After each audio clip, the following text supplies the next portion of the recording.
morning, everybody. I'd like to welcome you to our roundtable with Professor Pedro, Professor Luis. And the roundtable is Breaking Boundaries, how open innovation is shaping leadership, decision-making, and problem-solving worldwide. Welcome. Thank you. Stage. Okay, so how are we feeling today? Some thumbs up? Good? Still energetic? Wonderful. So thank you very much to the team, Professor Luis's team. Because of them, we are here making this possible. I'm going to set the stage now. In 2010, 33 miners were trapped 700 meters under the ground in a collapsed Chilean mine. Experts, I think we remember this story very well. They were all on camera. Experts were scrambling for solutions, time was running out, and the world was watching. Now, the breakthrough idea did not come from one person or from the mining company, but it came from an unexpected collaboration between NASA, a Chilean naval engineer, and a drilling company. And what was the solution? It was the Phoenix rescue capsule, which helped rescue all 33 miners in 69 days. Now, why am I sharing this story? This isn't just a story of rescue, but in fact, it is a story of, you see, we could have relied on one person, but perhaps people wouldn't have been saved. For centuries, leadership and decision-making, on the other hand, has been thinking that we should focus on closed doors, we should focus on in-house experts, and knowledge should be guarded. This is normal, it's human nature. Competition means secrecy to us. Closed doors, in fact, it helps us feel a sense of control, a sense of certainty. But what if, here's the paradox, what if the true leadership doesn't mean having the right answers, but knowing where to look for the answers? What if smartest decisions aren't made alone? And what if the next game-changing solution doesn't come from one person, but from somewhere outside your company? So let's get to the heart of this. And I'm going to start with the first question. Professor Pedro, what is open innovation to you?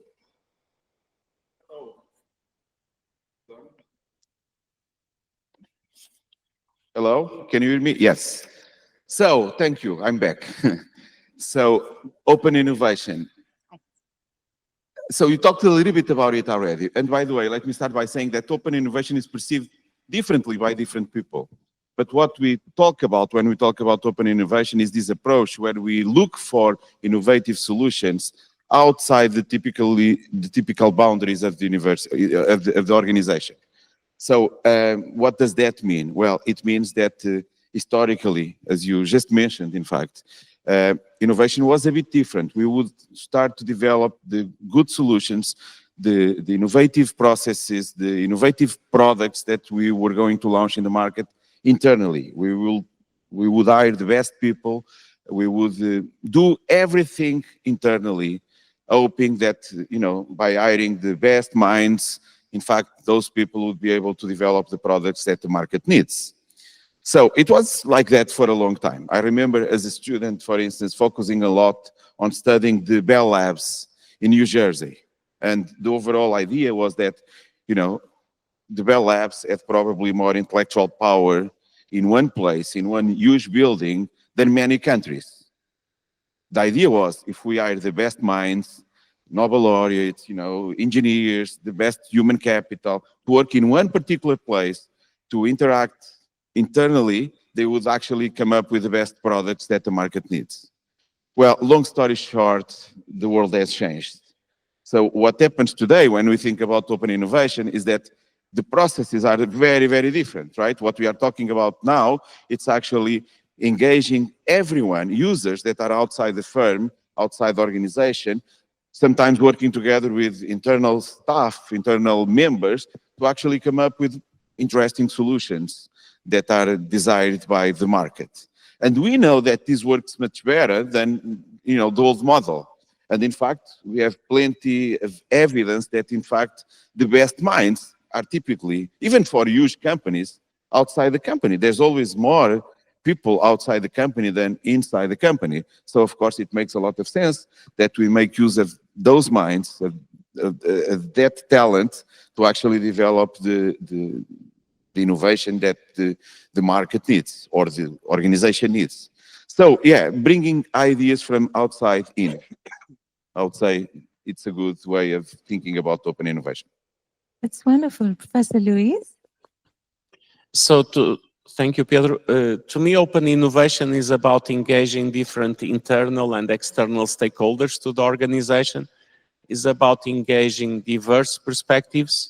Like, for example, here on the VCW certification, we had children, we had teenagers, we had people from your own organization, from outside your organization, from many different countries, giving a wide range of perspectives on your own personal projects.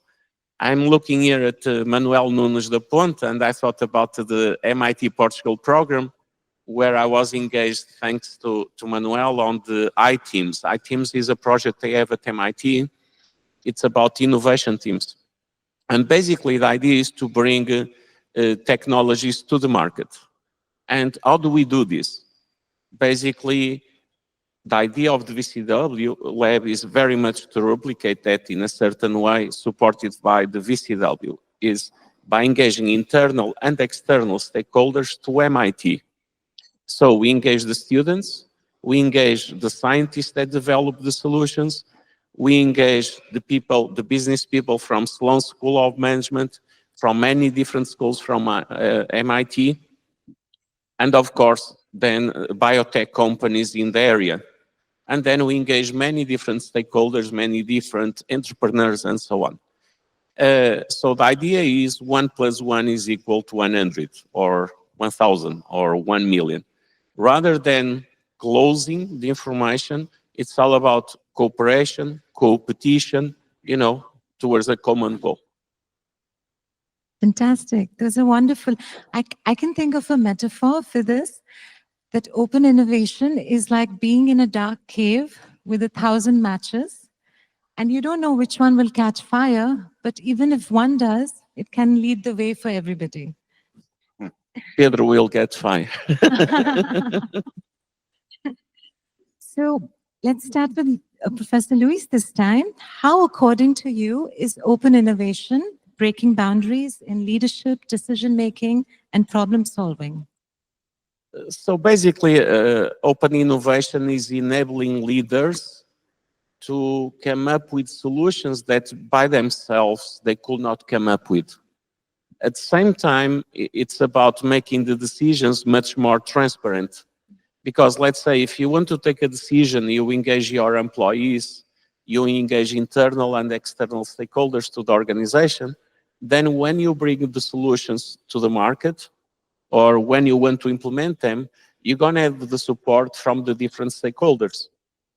So to me, we spoke during the VCW certification about the different leadership styles. If you remember the Goldman framework, right? So it has a lot to do with the type of leader. But I strongly believe that the leaders that succeed and the leaders that grow up extremely fast are the ones that basically coach their staff and bring the staff with them. And of course, they strongly believe in competition, in cooperation, and in open innovation. With this, I'm not saying that other leadership styles, they don't succeed. Of course, in order to succeed in different times, you need to have different leadership styles. But I think the coaching style is really a critical one, in the sense that if you don't coach, you'll never succeed as a leader. Professor Pedro? So I think, in a way, the good thing about open innovation is that it changes the mindset. So, of course, companies for many years were used to innovate internally, always knowing that the best solutions would be found internally. And then suddenly we start realizing, we start getting evidence that, in fact, it's the other way around. There are better solutions out there. Let me give you an example. I've done a lot of work in healthcare, actually developing medical devices. If you think about something as complex as a new medical device This could be something like an aortic support, right? It's highly invasive. So if I ask you, who do you think could actually have developed the most sophisticated aortic support that we find out there now in the market? Or who could have developed the most sophisticated exoskeleton that we can find out there in the market? Well, it wasn't a company. It was actually a patient. It was actually inside any established firm that the patient, because in fact we keep saying that the need is the mother of inventions, you know, the patient knows very well that he or she has a need. And of course, sometimes there's no solution. Well, if there's a solution, if we get the cold, we go to a pharmacy and buy something and it's done, right? But quite often, if the need is actually very dramatic, think about people that are afflicted with fatal conditions, right? They know that there is no solution out there. So they will do their best to actually work on a solution. And we have plenty of evidence that sometimes patients actually were able, we have many examples, to actually save their own lives. People, like the case that I'm giving you is a real case. The most sophisticated exoskeleton was developed by a guy from England that was told by his doctor that he was going to die. Well, when the doctor told him that, of course, he wasn't happy with the news. So, you know, this is a Marfan syndrome patient. He's a very big guy. He went to see his doctor. His doctor tells him, look, bad news. The problem is that given your Marfan condition, your aorta is at risk of having a rupture. And this will happen while you are doing your things. And there's no way to prevent this. So sorry to tell you that I think you have another 24 months. You have another 2 years. And I'm afraid then, most likely, then there will be a rupture of your aorta. And this will kill you. Sorry. And by the way, if you want to increase the chances of living, we recommend that you sit down in a chair or lay down in bed for the rest of your life. I mean, this guy is an engineer. He wasn't happy, as you can imagine. He went home thinking, how come I have an aorta which for an engineer is like a pipe? And we know that if at home we have a pipe that is going to have a rupture, we don't sit down in a chair or lay down in bed expecting for the rupture to occur, right? We do something about it. So Tail Goldsworthy is the name of this guy, actually start working on a device to put around his own aorta. I mean, please don't do this at home. So, but the long story short is that, you know, he had a prototype at some point and he walked back into the doctor's office and told him, doctor, remember me, right? I was here last time. You told me about my condition. You told me that I'm going to die. I wasn't pleased with that. I've been working on this device. Now I need your help. Can you actually put this thing in? And as you can imagine, the doctor in London told him, are you out of your mind? That's not how we do things, right? You can just imagine what the reply was. And of course, Tal was ready for that. And he said, oh, wait, you are afraid that if this thing doesn't work, I could die.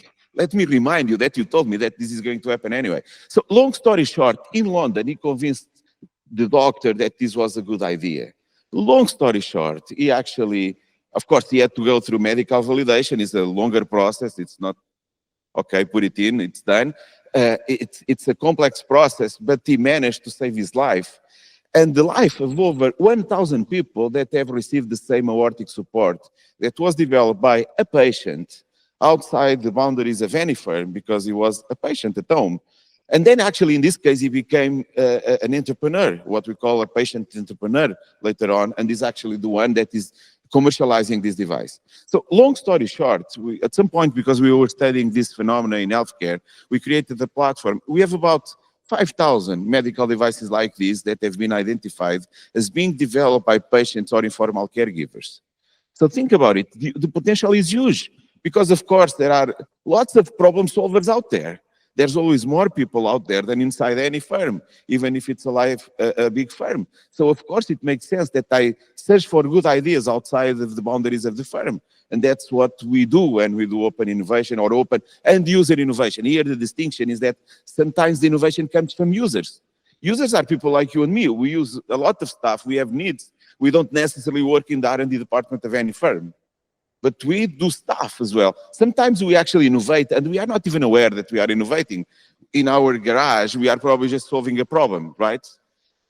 that you have in your kitchen or in your bathroom, well, sometimes we actually come up with very interesting innovations. And there are actually very important products out there, very successful products in the market that were developed this way. I could go on and give you examples like the GoPro camera, right? It's a billionaire now, the guy that came up with the GoPro camera, one of the most successful companies in the world, well, is a user in the very beginning. He did that for himself before realizing that this could be a very successful product.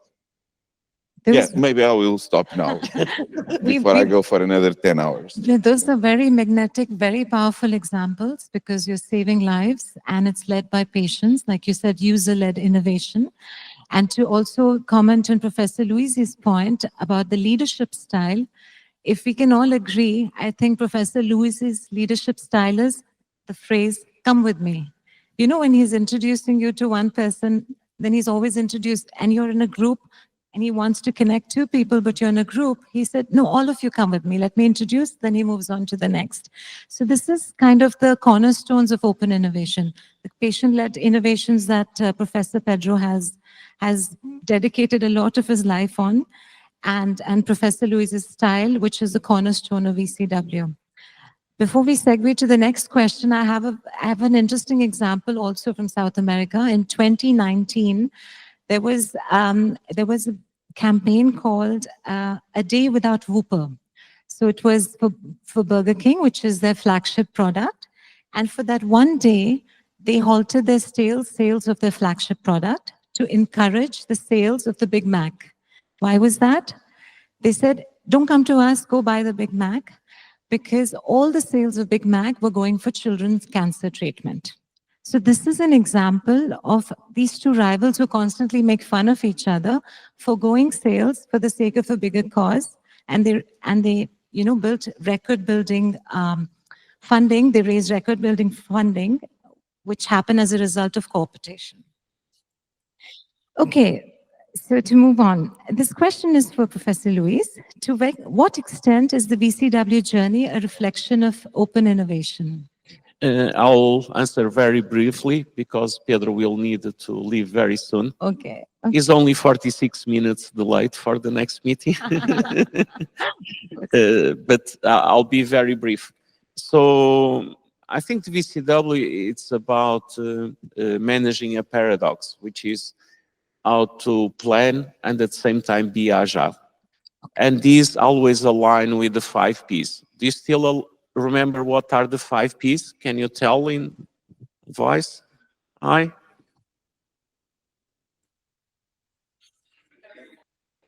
People, peace, planet. You need to have another certification course. Pedro? Purpose. Pedro. Purpose, prosperity, people, planet, and peace. Okay? Go back to the original book, okay, to the website. So basically, the VCW, as you could see there in the course, it allows to incorporate stakeholders' input, but at the same time to manage the diversity of ideas and the diversity of filters. How does it do that? Through a structured approach that at the same time is a stage gate and agile. You can always go back in the process, right? Okay, so what is the impact of open innovation, co-opetition, and partnership in organizations? So let me start by saying that I will really need to leave after this. So it's my last opportunity to tell you something, and I wanted to tell you a few things. So first, to invite you for our events on the topic, for those of you that are interested in knowing more about open and user innovation. I mentioned this conference, academic conference that we will have here in July. You know, if you care about this topic, we will have some of the best scholars in the world. So this is a conference that was started at MIT many years ago. Typically, the conferences are held at Harvard, 3, 4, 5 times at Harvard, like 5, 6 times at MIT. Only a few times in Europe. We will have it here this time, so don't miss the opportunity if you care about the topic. And of course, the topic is very broad. So it touches from new product development to organizational behavior, because there's also a mindset change, as I mentioned before. So it's a very rich topic, and of course, unfortunately, I will not be able to stay for more than a few minutes now to answer your specific question. And your question was about partnerships. And of course, partnerships are super important, right? Because the moment we leave the comfort of our own organization to establish links with firms, with governmental organizations, with any type of entity outside of the boundaries of the firm, we are in a way establishing partnerships that can bring good ideas in. You know, of course, if you are in a mindset to share information about our own problems. So it's a two-way road. It only works if you are open enough to go out, you know, search for interesting solutions, because they exist out there. But if you are not open, like I mentioned the case of healthcare, right? It's an interesting case where we have many firms that already discovered the power of, for instance, of patient innovation, these ideas that are developed by the patients themselves. And then, of course, there are many other companies that are a bit more conservative, that are still locked in the old models of developing new products and bringing them to market, you know, in a way. They do it all internally. And of course, yeah, it also works, but not in the same way. So, of course, it's very important that you are able to come out and sometimes work with organizations that are very different from your own organization. And that's why I think partnerships can be so important for you to achieve better results. So, but again, I wanted to thank you all for being here. Unfortunately, I will need to leave now. I'm a bit late already. And what I wanted to do again is to thank Luis, the VCW team. Thank you as well for moderating this session. And I sincerely apologize for leaving, but I think I have no option now. That's life. Thank you. Thank you. Thank you so much. Obrigado.